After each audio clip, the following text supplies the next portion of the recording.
자, 그럼 7번으로 가볼게요. 7번이신 분들은 열정가, 모험가, 쾌락주의자, 낙천주의자 이런 별명이 있어요. 그래서 끊임없이 뭘 탐구하기도 하고요. 재밌게 무엇을 찾아가기도 하고요. 쾌락을 추구하기도 하고 낙천주의가 되기도 하는데 네, 여기에 7번이 있는 그대로 자기를 받아들이고 고착을 내려놓지 못하고 그걸 가지고 이제 쥐고 있으면서 비통합 방향으로 가게 되면은 다른 사람을 평가하고 판단하고 나는 이렇게 막 뭔가 열심히 막 뭔가 계획하고 다음 걸 찾고 있는데 그게 좌절되잖아요. 그러면 세상에 대해서 이제 판단하는 마음이 생겨요. 내 마음대로 안 돼서 계획대로 안 돼서 그게 비통합 방향으로 가는 거고요. 7번이 계획한 대로 이게 즐겁게 잘 되다가 어디서 좌절받았는데 그게 이제, 죄송해요. 말이 꼬였어요. 막 이렇게 즐겁게 하는데 그것이 통합돼서, 이건 밖으로 에너지라 그랬잖아요. 7번은 밖으로 찾아다니는 거거든요. 근데 이게 통합되면은 내면의 가치를 보게 되는 5번의 어떤 좋은 점을 갖게 돼요. 그런 성향을 잠깐 갖게 되거든요. 그래서 여기 보면은 7번의 고착은 어떤 거냐면 태어날 때부터 이런 왜곡된 관점을 안경을 딱 쓰고 태어나는 거예요. 세상에서 필요한 것을 놓치지 않도록 내가 미리 다 계획하고 움직여야 한다. 나는 다 계획할 거야. 미리미리 다 해놓을 거야. 이런 느낌을 갖고 있고요. 격정은 뭐냐면 그래도 여전히 부족하네? 이런 마음이에요. 그래서 고착은 계획. 나는 이런 걸 할 거야. 이렇게 계속 가는 거고요. 그럼에도 불구하고 나는 갈증이 있어. 채워지지 않아. 다른 게 뭐가 있지? 다른 거 재밌는 거 없어? 이런 마음이 계속 드는 게 격정이고요. 그것에서 끊어져서 정말 거룩한 관점을 다시 획득하게 되면 나에 대한 본질의 예비된 계획이 아마 지금의 나이다. 그래서 나는 이미 계획대로 되고 있다. 이런 생각이 들고요. 미덕은 앞으로 경험할 것보다 이미 경험한 것들에 대해서 소중히 여기는 마음이 있어요. 7번에 격정까지 했거든요. 늘 부족하다. 갈증을 일으킨다. 그랬는데 이게 거룩한 관점으로 가면 나에 대한 본질의 예비된 계획이 이미 지금의 나이다 라고 생각하고 미덕은 앞으로 경험할 것보다 이미 경험한 것을 소중히 여긴다 해서 이 7번의 그 약간 행동 패턴에 대해서 얘기가 뭐냐면 남의 풀밭의 꽃이 더 아름답다고 늘 생각해요. 남의 사람이 더 멋있어 보이고 왜 내가 갖고 있는 것보다 다른 쪽이 더 멋있어 보이고 더 재밌어 보이고 계속 그래서 뭔가를 추구하게 되거든요. 근데 그거를 다 내려놓고 지금으로 만족하게 되는 거죠. 이미 나는 거룩한 계획에 있으므로 지금으로 만족한다. 이렇게 되는. 그러니까 새로운 걸 추구하시는 기본적인 성향을 갖고 있는 게 7번이고 그게 거기서 즐거움을 느끼시는 분인데 늘 그럴 수는 없으니 맞아요. 과거에 느꼈던 것으로부터도 행복을 느낄 수 있는 게 되는 경지가 되면 맞아요. 행복할 수 있다라는 의미인 것 같네요. 그렇죠. 그러니까 다른 사람, 우리들도 무언가 새로운 걸 보면 설레기는 하잖아요. 인생 속에서. 어느 유형이나 그런 건 있지만 7번은 과도하게 그것만 추구하거든요. 그래서 자기의 고착이 각각 이렇게 있는 것 같아요. 8번 유형의 이름은 뭐냐면 도전자, 두목, 전사, 수호자. 딱 느낌 오죠. 딱 무리를 지키는 느낌이에요. 토르. 그런가요? 네, 무리를 딱 지켜서 리더십이 좋아지면 진짜 멋진 리더가 될 수 있는데 이게 건강하지 않을 때는 정말 분노를 분출하는 사람이 될 수 있잖아요. 그래서 8번이 어떠냐면 통합 방향으로 가게 되면 2번처럼 따뜻하게 사람을 딱 품어주고 사랑을 주면서 이끌 수 있는 사람이 되고요. 비통합 방향으로 가게 되면은 자신이 모든 게 좌절됐잖아요. 내가 도전하고 뭔가 하려고 하는 게 다 좌절되면 딱 웅크려들어서 정말 동굴로 들어가요. 그래서 아무것도 하지 않고 되게 그 내성적인 사람처럼 보이게 되거든요. 비통합으로 가게 될 때. 우근주님 8번이에요? 아니에요. 저는 1번이었고 네. 애들 아빠가 8번이었어요. 맞아요. 그럴 수 있죠. 정말 힘들 때 딱 동굴 안으로. 8번이었어요? 기질이 바뀌기도 하나 봐요. 아니요. 8번인데 8번인데 5번으로 이제 비통합일 때 확 들어가신다고 하시네요. 네. 쑥 들어간다. 네네. 8번이. 네. 그래서 이 보면은 고착, 이분들의 고착 외경네? 왜요? 아니요. 기우뚱하셔가지고. 쳐다보는 거예요. 네. 그냥. 사랑스러워 쳐다보는데 왜 그러십니까? 이걸 놓고 해야 돼. 이제. 네, 감사해요. 네, 감사하죠, 뭐. 고착, 진심을 담아서 얘기하세요. 진심을 담아서. 진심을 해야 되는데 3번이 자꾸 기만을 해가지고 죄송해요. 네, 고착, 관점의 왜곡은 어떠냐면 세상은 나에게 적대적이기에 나는 나를 지켜야 한다. 나한테 세상은 호의적이지 않아. 나는 내가 지킬 거야. 이런 고착이 있어요. 그래서 그것 때문에 어떤 마음이 생기냐 하면은 이게 이제 나를 스스로 지킨다 해서 자경이거든요. 어떤 마음이 생기냐 하면은 과도하게 경계하고 각성하는 마음이 생겨요. 그래서 적대적이 되는 거죠. 너희들 다 죽었어. 나한테 오기만 해. 막 이렇게 되는 거예요. 그래서 이것이 이제 평온하게 되면은 거룩한 관점을 되찾으면은 나와 세상은 본질과 하나이고 일체라는 것이 진실이기 때문에 미덕이 경계하지 않고 있는 그대로 받아들이는 마음. 그래서 순수해지는 거죠. 사실 8번이 속이 되게 보드랍거든요. 그래서 그거를 지키느라고 이렇게 가시를 세우는 거예요. 그래서 그냥 나는 이렇게 강하게 보이지 않아도 괜찮아 하는 그 순수한 모습 그대로를 보이게 되는 거죠. 아, 고슴도치 떠올리면 딱 느낌이 오네요. 네. 사실은 속이 되게 약하거든요. 여려서 겉을 더 나를 지키려고 더 세게 하는 거라서 그래서 그 보드란 마음을 보여줘도 괜찮아. 경계를 푸는 거죠. 그렇게 되면 거룩한 관점 미덕이 되는 겁니다. 네, 그다음 9번까지 봐야 돼요. 네, 9번 유형의 이름은 조정자, 평화주의자, 연결자. 뭐라고 돼 있어요? 보전주의자. 네, 뭔가 지금 상태를 계속 보전하는, 이대로 유지하고 싶어 하는 사람들인 거죠. 그래서 9번은 정말 주변을 평화롭게 해주는 매개체가 돼요. 근데 이분들이 비통합이 되게 되면 어떻게 되냐면 불안해하면서 어디서 충성을 하게 돼요. 되게 부지런해지고 막 열심히 하는데 그게 괜찮아서 그렇게 되는 게 아니라 내 이 평화로운 것을 유지하려니까 뭐가 마음대로 안 돼서 그걸 해보려고 엄청 막 노력하는 6번의 그런 특성을 조금 갖게 되고요. 9번이 조금 상태가 좋아지면 어떻게 되냐면 3번처럼 내가 나도 무언가 이루어낼 수 있어. 성취할 거야. 이런 게으름에서 탈피해서 그런 3번처럼 그런 건강한 마음에 3번과 닮아지는 거죠. 자, 보면은 9번의 고착은 세상에서 나는 별로 중요하지 않게 중요한 일을 할 수 없어라는 걸 장착하고 나와요. 그러니까 내 아이가 이런 아이들이 있을 수 있거든요. 그러면 반에서도 이렇게 뭐 손들 때 굉장히 주저하고 어디 아이들한테 끼지 않으려고 하고 어디 앞에 안 나서려고 하고 그럴 수 있어요. 그래서 나는 별로 중요하지 않은 존재야 이런 왜곡된 관점을 갖고 태어나기 때문에 그 격정이 뭐냐 하면 핵심에 뛰어들고 싶지 않아 해요. 나는 중간에 안 서고 싶어 해. 그래서 나는 사소하다는 느낌, 나는 사소한 존재야 라는 왜곡된 관점으로 그냥 세상에 뛰어들지 않고 멀리서 바라보면서 혼수 상태로 사는 거죠. 그냥 멍하니 사는 거예요. 근데 그거를 거룩한 관점을 갖게 되면 나는 본질의 사랑으로 발현된 중요한 존재, 나도 중요해. 이걸 알게 되기 때문에 미덕은 깨어나고 각성해서 본질에 뛰어들려고 하는 마음이 생기는 거예요. 그래서 무언가 스스로 자발적으로 하게 되고 노력하고 이런 사람이 되는 거죠.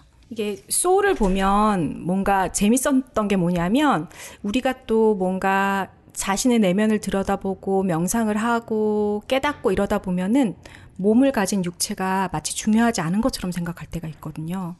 근데 그렇지 않다는 걸 알게 돼요. 우리는 깨달은 자로서 우리의 정신, 호울리한 스피릿을 갖는 것도 중요하지만 몸이 갖고 있는 지금 육신이 갖고 있어서 감각이 있는 게 있잖아요.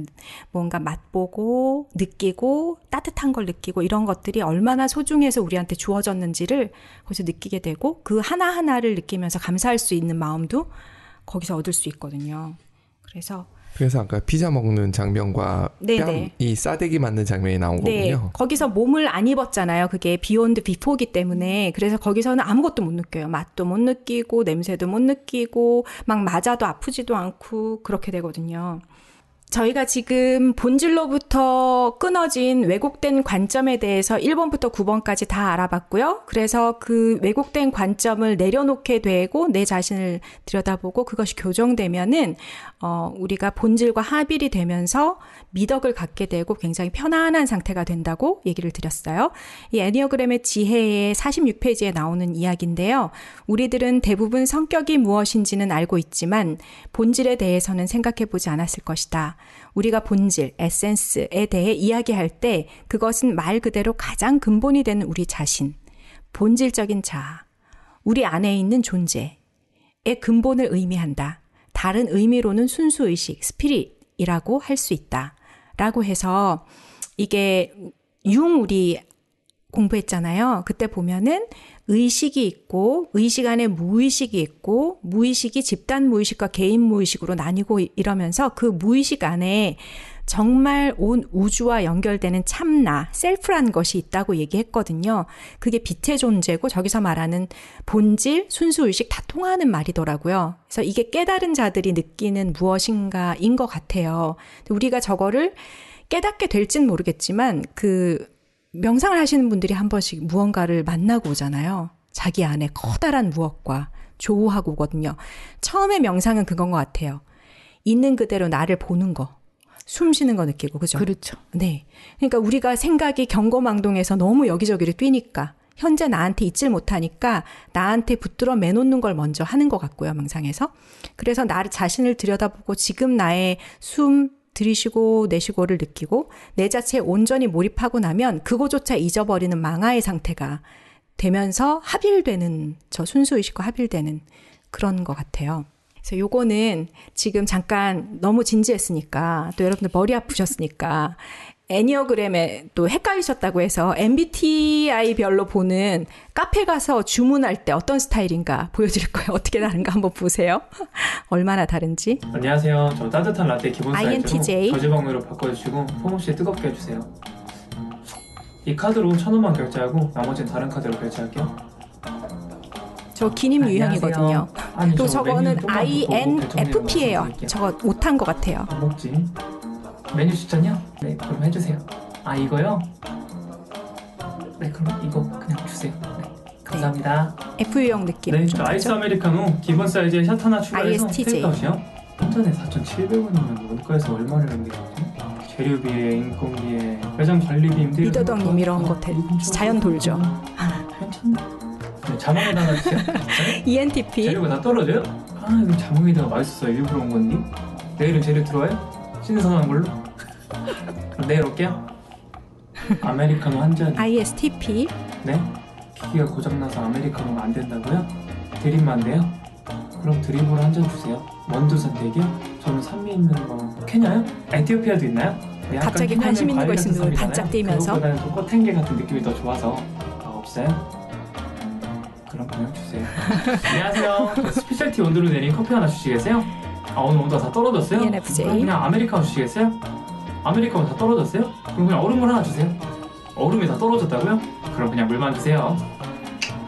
뭐 하시지? 네. INFJ. 새로 나왔네요? 딸기 좋죠. 또 다른 것도 있어요? 저 제 유형이거든요. 따뜻하게 마시면 맛있겠는데요? 그럼 아이스 아메리카노 하나 주세요. 그러고 내 맘대로 해. 아니요, 사이즈는 작은 걸로 주세요. 네. 안녕하세요. ESFJ. 아이스 아메리카노 디카페인으로 연하게 한 잔이요. 네, 중간 사이즈로 주세요. 이거요? 있죠, 일단. 감사합니다. 수고하세요. 아우, 귀여워. 진짜 뭘 마셔도 좋은데. ISFP. 왜 다들 골랐어? 나만 고르면 되는 거야? 아, 진짜 죄송해요. 잠시만요. 결정장애. 네, 저걸로 주세요. 오늘도 메뉴 선택 망했네. 안녕하세요. 네, 아, 메뉴 ISFJ. 추천이요? 제가 메뉴판 보고 결정되면 말씀드려도 될까요? 그리고 이번에 새로 나온 그 치즈 케이크 이름이 잘 기억이 안 나는데 그것도 하나 주시겠어요? 없어요? 네. 강아지 눈빛. 음료만 주세요. 감사합니다. 저기 이거 결제가 좀 잘못된 것 ENTJ. 같아요. 제가 아까 쿠폰이랑 통신사랑 멤버십이랑 사용하고 텀블러까지 사용했는데 이게 적용이 좀 안 된 것 같아서. 그래서 이거 지금 적용 안 된 거 맞죠?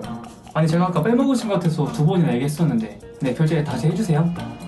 음료에 시럽 추가했는데 들어간 거 맞죠? 자바치 프라푸치노 하나 주세요. 자바치는 반반으로 가장 많이 넣어주시고요. 디테일이 굉장히 강하죠. 엄청 설명이 길어요. 사이즈로 해주세요. N이 그러기도 해요. 이건 어제 NFP가 없었던 같이 건데 새로 합쳐져서. 나왔나봐요. 이거 맛있어요? 그럼 그걸로 할게요. 따뜻한 거랑 차가운 거 중에 뭐가 더 맛있어요? 따뜻한 거? 저 원래 아이스만 먹는데 그럼 그렇게 한번 주세요. 한번 먹어볼게요. 네, 감사합니다. 안녕하세요. 아이스 히비스커티 한 잔 주세요. 주문이 안 돼요? 그럼 얼그레이티로 한 잔 주세요. 그것도 없어요? 그렇다면 이건 묵은지님인데 맞아요? 안녕하세요. 새로 아닌가? 오셨나봐요. 저 여기 거의 맨날 오는데. 아, 진짜요? 오늘이 2번째 출근이요? 진짜 긴장되겠다.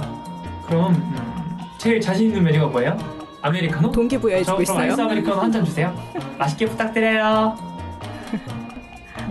INTP. 좋은데요. 언택트 얼리버드. 아무 말이 없어. 아무 말이 없어. 언택트. 그래서 정말 유형별로 약간 느낌 우리 상상해보면 좀 다르잖아요. 사람들마다. 이게 재밌어서 좀 과장해서 조금씩 다를 수는 있는데 조금 좀 특징을 좀 잡아낸 것 같기도 하고. 연기 잘한다. 네. 네. 그래서 이렇게 이제 겉으로 보이는 건 이런데 이 사람들 안의 고착은 아까 제가 말씀드린 1번부터 9번까지 유형 왜 그런지 말씀드린 거고요. 이게 왜 그럴까 봤더니 아까 소울에서도 그랬지만 우리한테 입력돼 있다는 거죠. 다운로드 돼 있어요. 태어나기 전부터. 그래서 이랬습니다. 아까 어린 시절 굉장히 불우했던 시절을 보낸 짐 캐리는 자기가 불우함에도 불구하고 약간의 7번 느낌답게 막 자기가 스스로 막 즐거운 걸 찾고 엄마한테 막 재밌게 막 웃으면서 막 뭔가 계속 웃기려고 하고 되게 노력하면서 그렇게 살다가 깨달은 자가 되면서 5번처럼 돼버렸거든요. 약간 그런 느낌이에요. 근데 이분은 혼자가 더 편한 남자 키아누 리브스. 오랜 세월 고독하게 지내야 했던 그의 기구한 사연들. 여러분의 요청이 많았던 그 남자 키아누 리브스 편 지금 출발합니다. 학창시절 키아누 리브스가 사랑했던 것이 두 가지가 있었습니다. 하나는 아이스하키였고 하나는 셰익스피어였죠. 이 둘에 대한 사랑이 어느 정도였는지를 보여주는 재미있는 에피소드가 있는데요. 아이스하키 팀 골키퍼였던 그는 우리 팀이 공격을 할 때가 되면 멍하니 골대 근처에 서 있는 시간이 많았습니다. 이때마다 키아누는 외워놓았던 셰익스피어의 햄릿 대사를 혼자 중얼거리며 1인 다역으로 연기 연습을 했다고 합니다. 그러다가 공이 날라오면 눈에 불을 켜고 온몸을 던졌죠. 키아누가 셰익스피어 작품에 빠져든 계기는 그의 기구한 가정사와 관련이 있습니다. 키아누가 3살 때 아버지는 그의 가족을 떠났습니다. 13살 때까지는 가끔 얼굴을 보았지만 그 이후부터는 아버지로부터 아무런 소식도 듣지 못했습니다. 이 아버지는 훗날 마약을 거래하다가 현행범으로 체포되어 2년의 징역살이를 하게 되기도 하는데요. 이때는 이미 키아누가 세계적인 배우가 되어 있을 때였고 감옥에서 키아누에게 편지를 여러 통 보냈었지만 답장은 받지 못했습니다. 이제 막 아장아장 걷기 시작한 아가와 외롭게 남겨진 어머니는 키아누를 데리고 호주, 미국, 캐나다를 오가며 정착하려 애썼습니다. 무대 의상 디자이너로 일을 하며 생계를 유지했는데요. 이후 3번을 더 재혼을 하며 남편이 자주 바뀌었습니다. 일을 하느라 바쁜 어머니와 자신을 버린 생부, 그리고 적응할 때쯤이면 바뀌는 양아버지. 이런 복잡한 가정사에 어린 시절 때부터 생긴 그의 상처는 아물지 못했습니다. 바로 이때 그의 안식처는 셰익스피어의 햄릿이었습니다. 이 캐릭터의 불우한 가정사를 보며 키아누는 자기 자신을 보았습니다. 직접 이 캐릭터를 연기해보고 싶었던 키아누는 학교 연극 동아리에 가입해 방과 후 많은 시간을 쏟았습니다. 그의 또 다른 관심 분야였던 아이스하키 실력 또한 점점 무르익어 갔습니다. MVP로 여러 번 선정이 되기도 했으며 팀원들은 골문을 듬직하게 지키는 그의 출중한 실력에 그에게 벽이라는 별명을 붙여주기도 했습니다. 진지하게 올림픽 국가대표를 꿈꿀 정도로 수준급 실력을 갖췄지만 키아누는 그의 또 다른 꿈인 셰익스피어 연극도 포기할 수 없었습니다. 그러다가 운명처럼 이 둘 사이에서 하나를 선택할 수밖에 없게 되는 한 사건이 터지게 됩니다. 바로 부상이었죠. 당분간 아이스하키를 할 수 없게 된 그는 방과 후 연기학원도 다니면서 그의 에너지를 전부 연기 활동에 쏟았습니다. 키아누는 학업에는 관심이 없었습니다. 그저 하루라도 더 빨리 배우가 되고 싶었죠. 결국 지체 없이 고등학교를 자퇴했고 할리우드를 가서 오디션을 보는데 매진했습니다. 안타깝게도 배우가 되는 길은 그리 쉽지 않았습니다. 생각지도 못하게 그를 가로막았던 장벽은 그의 이름이었습니다. 그의 이름은 영어권에서는 상당히 이국적인 느낌의 이름이었는데요. 하와이 태생이었던 아버지가 지어줬던 그의 이름 키아누는 하와이 말로 산에서 부는 시원한 바람을 뜻합니다. 이름 너무 좋지 않아요? 이름 참 좋은데. 그래서 지금 그 느낌의 하여튼 느낌 좋은 배우가 되어 있지만 이에게도 굉장한 좌절들이 많았어요. 한참 스피드로 떴잖아요. 그 다음에 승승장구 하다가 여러 가지 어려움이 있었는데 그리고 1999년이 되었습니다. 드디어 전 세계를 떠들썩하게 했던 그 영화가 개봉합니다. 매트릭스 3부작은 영화사에 한 획을 그었던 엄청난 작품이었습니다. 지금으로부터 20년도 더 전인 당시에 꽤나 획기적인 촬영 기법으로 이후 영화계에 지대한 영향을 미친 기념비적인 작품이죠. 수십 대의 카메라를 피사체를 기준으로 다닥다닥 배열해서 마치 정지 화면에서 각도가 움직이는 듯한 장면을 만들어내는 혁신적인 촬영 기법이 사용되었습니다. 게다가 액션 장면마다 동양 무술을 요소요소에 잘 녹아들게 해서 액션 영화로서도 호평을 이끌어냈습니다. 이 영화는 흥행에 대성공을 했고 특히 후속작인 매트릭스2는 R등급 영화 역대 흥행 순위 1위를 차지하기도 했을 정도였죠. 이 기록은 이후 13년 동안이나 깨지지 않았는데요. 오랜 세월이 흘러 이 기록을 깬 영화는 2016년에 개봉한 데드풀이었습니다. 그리고 이 기록은 다시 2019년 조커에서 앞에서 갱신되게 되죠. 이런 전례 없는 흥행작으로 인해 키아누 리브스는 현재까지도 깨지지 않는 대기록을 가지고 있습니다. 바로 영화 한 편에서 역대 가장 많은 돈을 번 배우 1위에 기록되어 있죠. 매트릭스2에서 그가 받은 몸값은 한화로는 약 1,500억 원에 해당되는 어마어마한 출연료입니다. 하지만 키아누는 이런 천문학적인 출연료를 자기 것이라 생각하지 않았습니다. 이 영화의 성공은 자신이 아닌 스태프들 덕분이라며 600억 원 정도를 특수효과팀과 의상팀에게 줬고, 위험한 장면을 대신 연기해준 스턴트맨 12명에게는 할리 데이비슨사의 오토바이를 한 대씩 선물로 주기도 했습니다. 이렇게 부와 명예를 꿰찬 키아누 리브스의 이 시절은 더할 나위 없는 인생의 황금기였습니다. 하지만 그 어느 때보다도 밝게 빛났던 이 시기에 키아누 리브스는 인생의 가장 어두운 순간을 경험하게 됩니다. 바로 그의 여자친구 때문이었죠. 매트릭스 1편이 개봉되었던 1999년, 그는 제니퍼 사임이라는 배우와 연애 중이었습니다. 그의 둘 사이에는 아이가 생기게 되었는데 임신 8개월째 이 아이를 출산했습니다. 하지만 출산 당시 아이는 이미 사망한 상태였죠. 이 충격적인 사건은 둘을 끝없는 나락으로 빠뜨렸으며 우울함에 허덕이던 이 둘은 더 이상 연인 관계를 유지할 수 없었습니다. 결국 이 사건으로부터 몇 주 지나지 않아 헤어지게 되었죠. 그러던 어느 날 키아누 리브스는 청천벽력 같은 소식을 듣게 됩니다. 그녀가 사망했다는 소식이죠. 제니퍼 사임이 운전하던 차가 돌연 주차된 차량들에게 돌진했고 현장에서 즉사했다는 소식이었습니다. 차 안에서는 다량의 항우울제가 발견되었습니다. 그렇게 키아누 리브스가 사랑했던 여자는 사산된 딸 아이 옆에 함께 묻히게 되었습니다. 울음소리 한번 들어보지 못하고 죽은 아가와 사랑했던 여자의 비극적인 죽음. 키아누는 자신과 만나는 사람들에게는 불행이 닥친다 믿으며 철저하게 혼자만의 시간을 보내기. 네. 이래서 이제 그다음부터 혹시 주변에서 보시면은 이분의 사진이 여기저기 돌아다니는데 완전 노숙자처럼 하고 집도 없이 그냥 살거든요. 아무도 자기 곁에 오지 못하게 하고 진짜 영화 찍지 않을 때는 혼자 있어요. 근데 왜 그런가 봤더니 이 여자친구와 그 사산한 아이도 있지만 그 전에도 있었어요. 굉장히 친했던 친구가 있는데 리버 피닉스인가? 그분이 그 조커 영화가 호아킨 피닉스라고 주연 배우가 그런데 그 사람의 형이었어요. 근데 그 형이랑 이 키아누 리브스랑 굉장히 친했고 같이 영화도 찍었거든요. 둘도 없는 사이였는데 그 친구도 젊은 시절에 약물로 죽었어요. 그러면서 그때 세상을 다 잃은 듯 했고 그리고 그걸 극복하고 매트릭스 찍고 잘 살아왔지만 또 자기 여자친구가 또 죽고 이러면서 내가 문제가 있는가 보다. 내 주변에 있는 사람은 다 뭐가 일이 일어나네? 이러면서 확 이제 은둔자의 생활로 들어가게 되죠. 그래서 한동안 그런 약간 진짜 거짓골 같이 다니는 그런 모습 진짜 많이 봤거든요. 그리고 너무 외로워 보이고 너무 안 돼 보이고. 근데 이 사람이 그런 은둔 생활을 오래, 와신상담 오래 하다가 아마 이분의 유형은 1번 유형이지 않았을까. 이렇게 사는 게 오라 하면서 그 길로 되게 열심히 살다가 좀 힘들었을 때 4번의 우울로 잠깐 떨어졌던 것 같아요. 그러다 이제 최근에 그 10년의 우울을 딛고 이렇게 좋은 다시 분을 만났대요.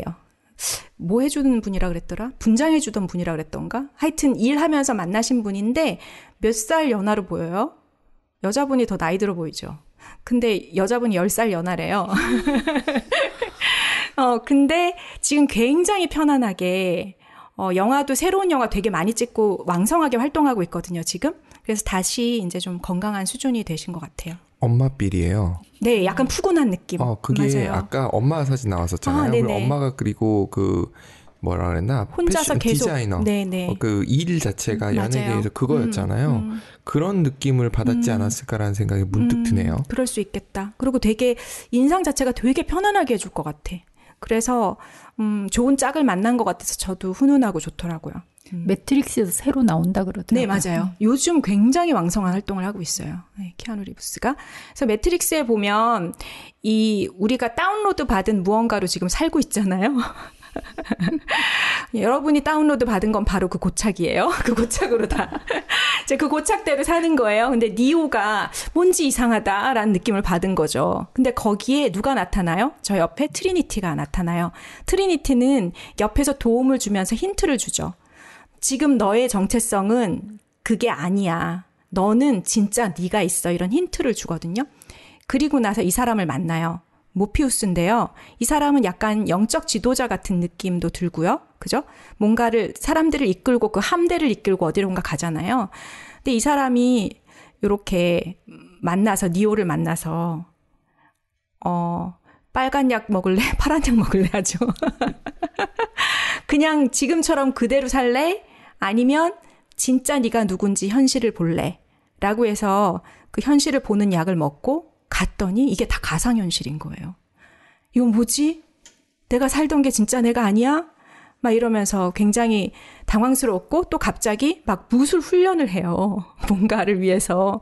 근데 막 힘들어하고 막 이러니까 이분이 네가 숨 쉬는 게 그게 진짜 넌 줄 알아? 너는 그 이상일 거야 하면서 막 숨 쉬는 걸 잊어버려 하면서 갑자기 막 훈련을 시켜가지고 엄청난 무술을 익히기도 하고요. 그런데 이 사람은 누구냐 하면은 그 항공모함 함대 안에 있던 같은 그 사람이었는데 크루였는데 이 사람은 현실을 탐닉하고 싶다. 그러면서 가짜의 세계가 난 더 좋아. 고기 맛도 보고 이러면서 그 가짜의 세계로 다시 들어가는 사람이고요. 그리고 이는 누구냐 하면은 무언가 깨닫는 것을 계속 탐험하던 그 니오가 이 아이를 만나는데 이 아이가 숟가락을 휘고 있는 거예요. 약간 인도의 동자 수도승 같은 그런 느낌인데 그래서 나도 한번 해보려고 막 했더니 이 아이가 이런 말을 해요. 숟가락이 휜다고 의식하지 말라고. 숟가락이 휜다는 믿음을 갖지 말라고. 숟가락은 없는 거라고. 그렇게 얘기해요. 그러니까 갑자기 쑥 숟가락이 휘어요. 그 현실에 있는 거를 그냥 그대로 보면서 그게 다라고 생각하지 말라는 뜻인 것 같아요. 그러니까 이 안에 철학들이 너무 어려워요, 사실.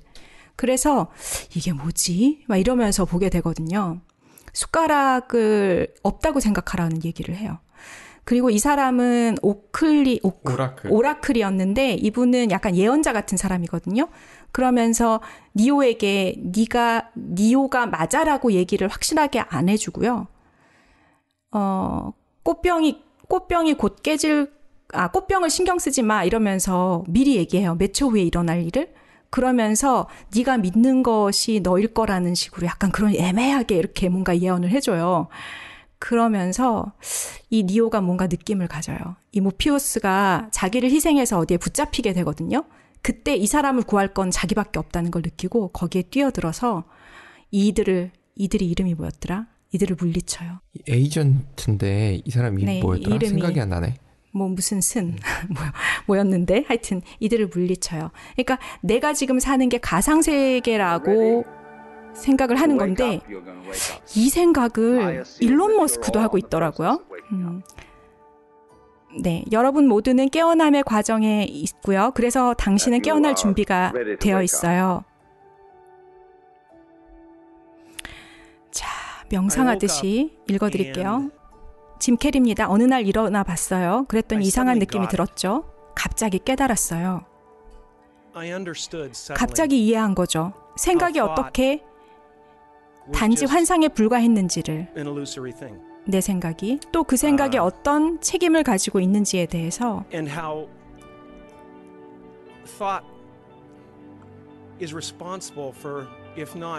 전부가 아니겠지만 우리가 고통스럽게 경험하고 있는 그 대부분의 일들에 대해서 말이죠.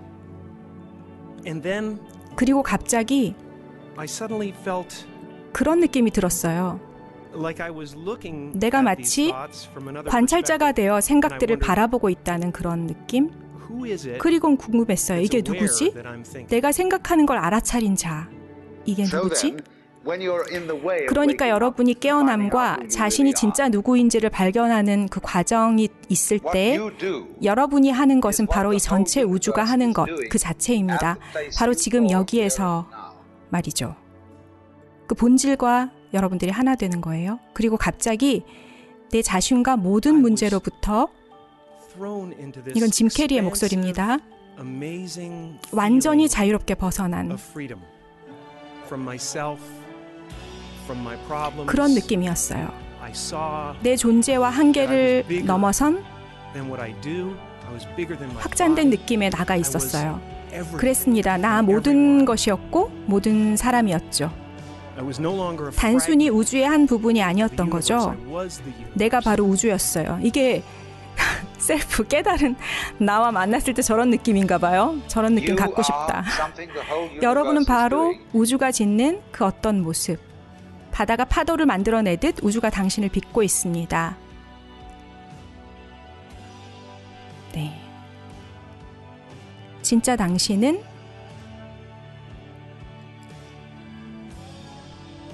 진짜 당신은 누구일까요?